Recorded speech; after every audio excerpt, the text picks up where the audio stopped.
एक छोटे से शहर में सपना नाम की एक महिला रहा करती थी। वो बेचारी अकेले रहा करती थी। उसके परिवार में कोई नहीं था, मगर वो स्वभाव से बड़ी अच्छी थी। लेकिन वो पैसों के कारण से बड़े परेशान रहा करती थी। उसके पास कोई काम नहीं था और उसे कहीं काम भी नहीं मिल रहा था। इस कारण से वो और भी परेशान रहा करती थी। उसे समझ नहीं आ रहा था कि वो करे क्या। हे भगवान, मैं क्या करूं? मेरे पास कमाने को कोई काम भी नहीं है। मैं अब क्या करूं? मेरे पास तो अब खाने को भी कुछ नहीं बचा है। अब ऐसे ही चलता रहा तो मैं क्या करूंगी? सपना तो बहुत परेशान थी। उसे अब समझ नहीं आ रहा था कि वो अब करे क्या। तभी थोड़ी ही देर में पड़ोस की मीना उसके पास आती है। फिर वे दोनों बातें करने लगते हैं। अरे सपना, क्या हुआ? आज तुम बड़े परेशान लग रही हो। सब कुछ ठीक तो है ना? अरे मीना, अब तुझे तो पता ही है ना कि मेरी परिस्थिति कैसी है। मेरे पास कोई काम नहीं है और कहीं काम मांगने को जाऊं तो मुझे कोई काम नहीं देता है। हाँ सपना, ये तो सही है। तू चिंता मत कर, तुझे कहीं ना कहीं काम जरूर मिल जाएगा। तू जो बोल रही है वो जल्द से सच हो जाए बस। अच्छा सपना, मुझे ना बड़ी जोर से भूख लग रही है। मुझे कुछ खिला दे। वैसे भी तेरे हाथों की बनाई हुई खाने की चीजें बहुत ही स्वादिष्ट होती है। मीना, मेरे पास तो ज्यादा कुछ नहीं है, मगर मैं देखती हूँ मैं क्या बना सकती हूँ। तभी सपना अपने किचन में चली जाती है और वहाँ कुछ थोड़े बहुत खाने के सामान बचा होता है, तो उसी से कुछ बनाने का सोचती है। अरे इतनी थोड़ी सी चीजों से मैं क्या बना सकती हूँ? अरे हाँ, इनसे तो मैं वड़ा पाव बना सकती हूँ। तभी सपना वड़ा पाव बनाने लगती है और जल्दी से मीना के लिए वड़ा पाव बनाती है। वड़ा पाव दिखने में बड़े स्वादिष्ट लग रहे होते हैं। तभी वो मीना को दे देती है। मीना वड़ा पाव देखकर बड़ी खुश हो जाती है। अरे वाह सपना, तूने तो वड़ा पाव बनाया है। इन्हें देखकर तो मेरे मुंह में पानी आ गया है। मुझे अब और सब्र नहीं होता है। तभी मीना उन वड़ा पाव को खाती है। उसे खाकर तो वो पागल ही हो जाती है। अरे सपना, तूने तो क्या स्वादिष्ट वड़ा पाव बनाया है। मुझे इनके स्वाद तो बेहद पसंद आए। मजा ही आ गया। क्या सच में इतने स्वादिष्ट बने हैं ये वड़ा पाव? अरे सपना, मुझे बहुत ही अच्छा आइडिया आया है। तुम एक वड़ा पाव का ठेला खोल लो। तुम्हारे वड़ा पाव को सब कोई खाएंगे और तुम इससे अच्छे पैसे भी कमा पाओगी। सपना मीना की बात सुन बहुत खुश हो जाती है। अरे हाँ मीना, तुमने तो सही कहा। मैंने तो इस बारे में सोचा ही नहीं था और तुमने मुझे ये आइडिया देकर अच्छा किया। अच्छा ठीक है, मैं अब अपना एक वड़ा पाव का ठेला खोलूंगी। अब सपना को बहुत ही अच्छा मौका मिल जाता है। फिर सपना कुछ दिनों के बाद अपना एक वड़ा पाव का ठेला खोलती है और आसपास के लोग उसके वड़ा पाव खाने को आते हैं। तभी एक आदमी उसके वड़ा पाव को खाकर बहुत खुश हो जाता है। अरे वाह, आपके वड़ा पाव तो बहुत ही स्वादिष्ट है। इनके जैसे वड़ा पाव मैंने आज तक नहीं खाया है। आपके हाथों में तो क्या स्वाद है। आपका बहुत बहुत धन्यवाद। आपको मेरे वड़ा पाव पसंद आई, ये सुनकर बहुत ही अच्छा लगा। अब सपना के वड़ा पाव सभी को पसंद आ रहे होते हैं और एक दिन एक लड़का सपना के वड़ा पाव का वीडियो बनाकर इंटरनेट में डाल देता है, जिससे सपना के वड़ा पाव वायरल हो जाते हैं और सभी लोग उसके वड़ा पाव को खाने को आते हैं। अब सपना के दिन बदल जाते हैं और वो अच्छे पैसे कमाने लगती है। लेकिन उसी के पास में एक रमेश नाम का आदमी अपना समोसे का ठेला लगाता है, मगर अब उसके पास कोई भी समोसे खाने को नहीं आता है, जिससे रमेश बड़े गुस्से में होता है। इस औरत के चक्कर में मेरी अच्छी खासी चल रही दुकान ठप हो गई है। इसके वड़ा पाव को लोग बड़े चाव से खा रहे हैं। इसका मुझे कुछ न कुछ तो करना ही पड़ेगा।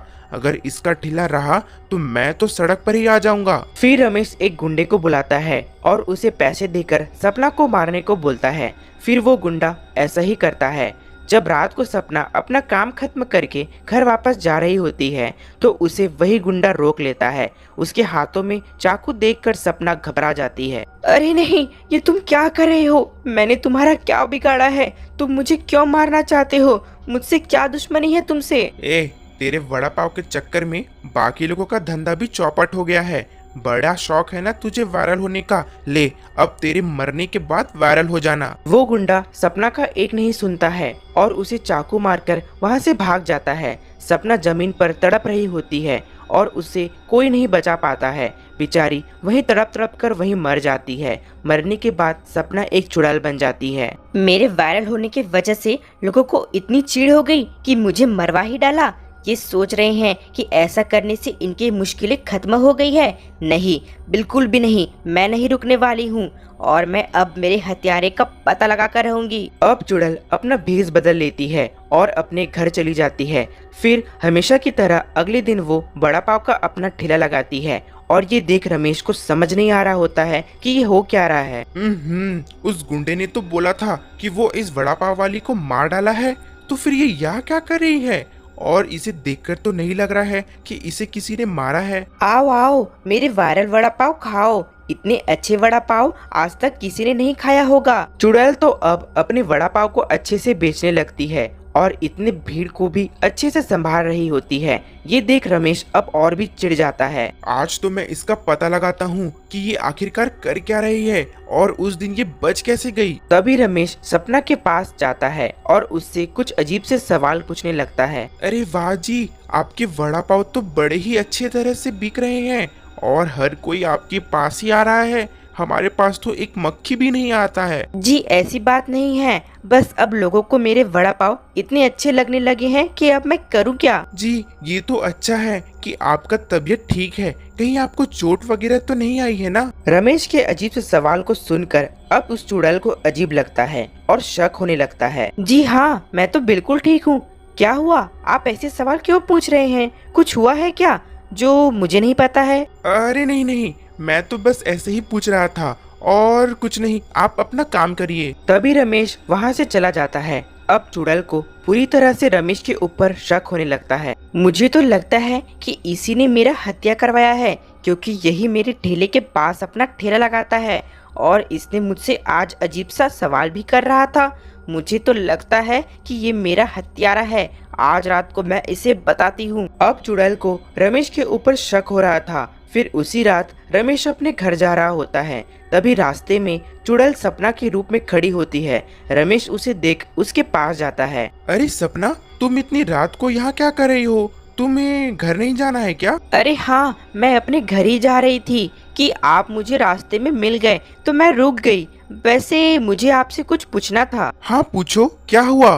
तभी चुड़ैल अपनी असली रूप में आ जाती है। उसे देख रमेश का हाल बेहाल हो जाता है। चुड़ैल, अरे बाप रे, ये सपना तो चुड़ैल बन गई है। मर गया रे, कोई बचाओ। हाँ, मैं ही हूँ सपना और मुझे सब पता चल गया है। जल्दी से सब कुछ सच सच बता। तूने ही मेरा हत्या करवाया है ना? बोल। हाँ बताता हूँ। हाँ, मैंने ही तुम्हारा हत्या करवाया है, क्योंकि तुम दिन ब दिन वायरल होती जा रही थी और तुम्हारे वड़ा पाव सभी को पसंद आ रहे थे, जिसे देख मुझे जलन होने लगी। तो मैंने एक गुंडे को पैसे देकर तुम्हें मरवा दिया, मगर मुझे लगा कि तुम अभी भी जिंदा हो, मगर तुम तो चुड़ैल बन गई हो। मुझे कुछ मत करना, मुझे जाने दो। जो भी तूने किया बहुत गलत किया। अब तो तू मुझसे नहीं बचेगा। तुझे तो मैं जान से ही मार डालूंगी। चुड़ैल अब गुस्से में आकर रमेश को जान से मार देती है और रमेश वहीं तड़प कर मर जाता है।